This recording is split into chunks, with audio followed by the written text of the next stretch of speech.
Hello दोस्तों, मैं doctor Pradeep स्वागत करता हूं आपका अपने YouTube channel VM ortho care पे।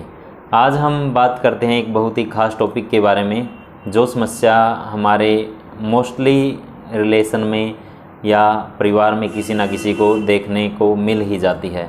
वो है हाथ पैरों के अंदर सुन्नापन। दोस्तों, यह समस्या नसों की समस्या होती है। हमारे शरीर में 3 प्रकार की नसें होती हैं, एक आर्टरीज होती है, एक वेन होती है, एक नर्व्स होती है। जो सुन्नापन की समस्या होती है, यह नर्व्स में दिक्कत होने की वजह से पैदा होती है। ज़्यादातर इस समस्या का रिलेशन हमारी जो रीढ़ की हड्डी होती है उसके साथ होता है। जैसे ही हमारी रीढ़ की हड्डी के जो छल्ले होते हैं, मणके होते हैं, उनके अंदर से जो नर्व्स होती है वो प्रेस हो जाती है, दब जाती है। प्रेस होने की वजह से जो नीचे की सेंसेशन है, जैसे अगर गर्दन के मणकों में दिक्कत होती है तो हाथों के अंदर दिक्कत आती है, और अगर जो कमर के अंदर हमारी एल होती है, लंबर स्पाइन होती है, अगर उसके छल्लों के अंदर, मणकों के अंदर दिक्कत होती है तो मोस्टली टांगों में सुन्नापन की समस्या या पेन की समस्या देखने को मिलती है। सबसे पहले जब इसकी स्टार्टिंग होती है तो हमें दर्द होता है टांगों के अंदर, हाथों के अंदर, और जैसे ही इसका हम ट्रीटमेंट नहीं लेते हैं तो उस कंडीशन में हाथों में, पैरों में सुन्नापन की समस्या होना शुरू हो जाती है। आप लोगों ने अक्सर सुना होगा कि पैरालिसिस है, या अधरंग बोलते हैं जिसको। एकदम यह समस्या जब भी किसी पेशेंट को, किसी व्यक्ति को होती है तो उस कंडीशन में उसके हाथ पैर मुड़ जाते हैं, या हाथों के अंदर जो जान होती है वो बिल्कुल ख़त्म हो जाती है। उसे फीलिंग का कोई एहसास नहीं होता है। दोस्तों, यह नर्व्स की दिक्कत होती है।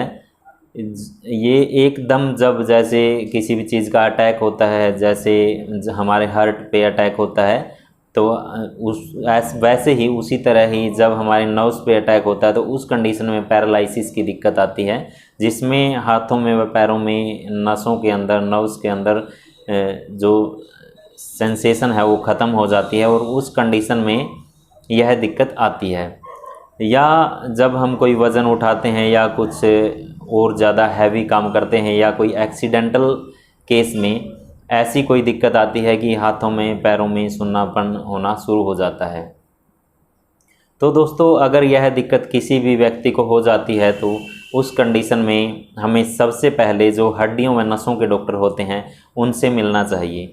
हड्डियों व नसों के डॉक्टर के पास जब हम जाते हैं तो सबसे पहले डॉक्टर इसकी एमआरआई करवाते हैं, या वो अपने एक्सपीरियंस के हिसाब से या एक्सरे करके भी कई डॉक्टर इसका अंदाज़ा लगा लेते हैं कि यह नसों की दिक्कत है, कितनी दिक्कत है और इसका क्या ट्रीटमेंट हो सकता है, और कितने टाइम में यह पेशेंट ठीक हो जाता है।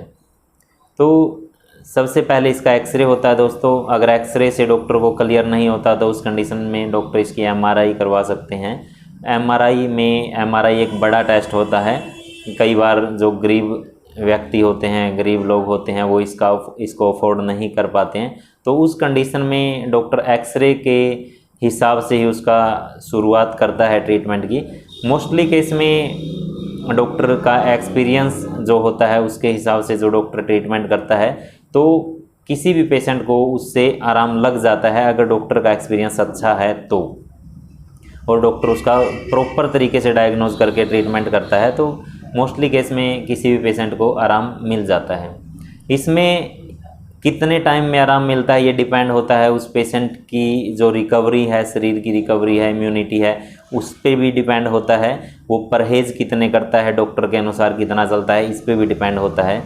और साथ ही साथ वो प्रॉपर तरीके से जो ट्रीटमेंट होता है वो लेता है, दवाइयाँ टाइम टू टाइम खाता है, इंजेक्शन होते हैं जो इसके इंजेक्शन टाइम टू टाइम लेता है।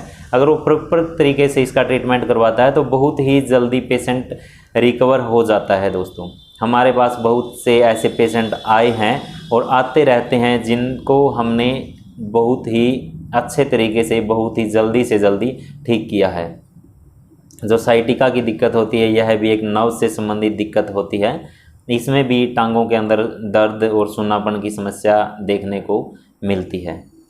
तो दोस्तों, अगर लास्ट में बस इतना ही कहना चाहूँगा कि अगर आप प्रॉपर तरीके से डॉक्टर किसी अच्छे डॉक्टर के पास जाते हैं और प्रॉपर तरीके से इसका ट्रीटमेंट लेते हैं, डॉक्टर के हिसाब से जो परहेज़ देते हैं वो करते हैं, और जो भी मतलब डॉक्टर आपको बताते हैं उसके अनुसार चलते हैं, तो आपको जल्दी से जल्दी आराम हो जाता है।